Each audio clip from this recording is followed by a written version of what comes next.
Archer আমির আবু আম্মার জনুনি হাফিজুল্লাহ ইবে দোয়া করছি তো অনারাধ আছে আমার তিয়াত আছে দেব না তুই ওর দোয়া করো ইয়ান দোয়া করো দে ইয়া আল্লাহ যদি আরসার কিয়াদিন আরসার কায়দ কল আরসার জেনারেল কল আরসার কমান্ডার কল ইন যদি নামুল্লাহ শুহরতুল্লাহ ফুশাল্লাহ যদি তারা হাম করে তোলে ইয়া আল্লাহ ওনারা বিকুন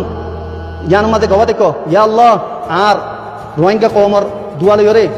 আর জীবানী কি তনজিম আছে তনজিম এবার আল্লাহ সুবহানাহু ওয়া তাআলা আকরাব ওয়াক্ত মাঝে আল্লাহ বরবাদ করি বলো আর যেদিন নাকি কিয়াদিন আছে কায়দ কল আছে আমির কল আছে কমান্ডার কল আছে আল্লাহ আর হারা করি বলো আর জায়গা মাঝে গোয়া সব জামা তাই নিয়ে পরিবর্তন মাঝে ত্যাগ করো তাকে ভূমিকা 35 বছর জিন্দালা নাকি যায় হয়ে জিন্দালা যায় আনো বেকুনে আল্লাহুম্মা আমিন আল্লাহুম্মা আমিন জুলুমকার কলে আল্লাহ সম্মান দিলে দোয়া করে দে অনর কোনো মুসলমান তুমি নদা আছে না অনর কবা বিষ অনবাইয়া